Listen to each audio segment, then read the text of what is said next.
In 1985, Steve Jobs was ousted from the company he had co-founded 9 years earlier. After leaving Apple, Jobs followed other ventures using the proceeds from his investments in Apple. To do so, he sold all of his stocks in the company besides a single share. In addition to starting Next Computer in September of that year, Jobs made another notable investment at that time. In February 1986, he invested $10 million in Pixar, a spin-out from Lucasfilm. $5 million for exclusive rights to technology developed by the computer graphics division at Lucasfilm, and another $5 million to capitalize the company.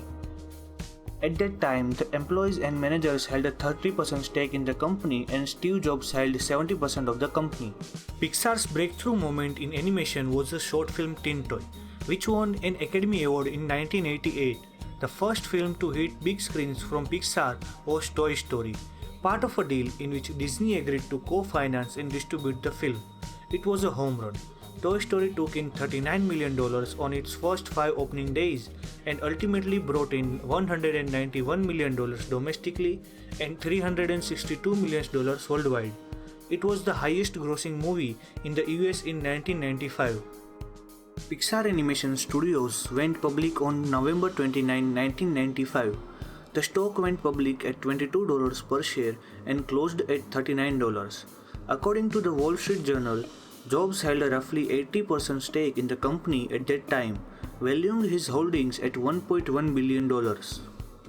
Fast forward 10 years, Pixar gave some hit movies like A Bug's Life, Monster Inc., Finding Nemo, and others.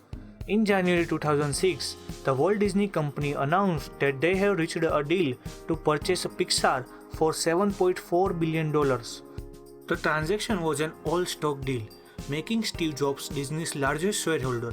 He owned 50.6% of the Pixar at that time. Disney's proxy statement filed in early 2007 shows that Jobs owned 138 million shares of Disney, enough for a nearly 7% stake in the company. Lauren Powell Jobs Trust owns 64.3 million Disney shares as of the end of 2016. Over the course of 29 years, an initial investment of $60 million is now worth more than $6 billion. The position in Disney, worth more than $6 billion, has increased by more than 100 times from the $60 million invested in Pixar. Steve Jobs' investment in Pixar and his wife's ongoing investment in Disney has paid off greatly over the past 3 decades.